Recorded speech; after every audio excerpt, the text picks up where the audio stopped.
भारतीय इतिहास सिर्फ राजाओं तक सीमित नहीं है। मानव सभ्यता के विकास को जानने के लिए हम इन 7 प्रमुख युगों को देखते हैं: पुरापाषाण, मध्यपाषाण, नवपाषाण, ताम्रपाषाण, महापाषाण और लौह युग। आज हम इन सब में सबसे पुराने यानी पुरापाषाण काल के 3 चरणों की बात करेंगे।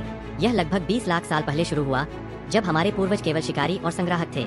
औजार और संस्कृति, यह सबसे लंबा चरण था, जिसकी पहचान हस्त कुल्हाड़ और विदानी से होती है। इन बड़े खुरदरे औजारों को क्वार्टजाइट पत्थर से बनाया जाता था, इसलिए इसे क्वार्टजाइट संस्कृति भी कहते हैं। जीवन शैली, इस युग के मानव शायद होमो इरेक्टस थे। वे मुख्य रूप से नदियों के किनारे और गुफाओं में रहते थे, पूरी तरह से शिकार और भोजन इकट्ठा करने पर निर्भर थे। 3 प्रमुख स्थल, इस संस्कृति के अवशेष हमें सोहन नदी घाटी, नर्मदा घाटी और तमिलनाडु के अतिरंपक्कम जैसे महत्वपूर्ण स्थलों पर मिलते हैं। मध्य पुरापाषाण काल, मिडिल पैलियोलिथिक, पुरापाषाण काल का दूसरा उपखंड है, जो मोटे तौर पर 300,000 से 50,000 साल पहले तक फैला था। औजारों में बदलाव, औजारों में बड़ा सुधार आया। अब उन्होंने बड़े पत्थर के कोर की जगह तीख फलक फ्लेक्स का उपयोग करना शुरू कर दिया, इसलिए इसे फलक संस्कृति कहते हैं। उपकरण के प्रकार, फलकों से उन्होंने खुरचनी, स्क्रैपर्स, वेदनी, बोरस और नुकीले औजार बनाए। ये पिछली कुल्हाड़ियों से छोटे, हल्के और अधिक कुशल थे। प्रमुख स्थल, इस संस्कृति के प्रमाण हमें नर्मदा और तुंगभद्रा की घाटियों के साथ साथ महाराष्ट्र के नेवासा और राजस्थान के डीडवाना में मिलते हैं।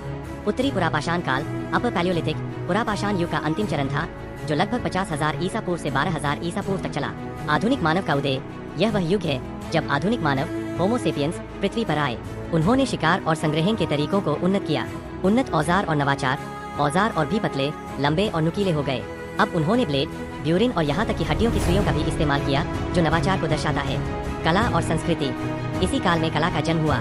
मध्य प्रदेश के भीमबेटका की गुफाओं में इस युग के लोगों द्वारा बनाई गई सुंदर और जीवंत गुफा चित्रकारी मिली है। ये सब मानव की रचनात्मकता और जटिल सोच का प्रमाण है।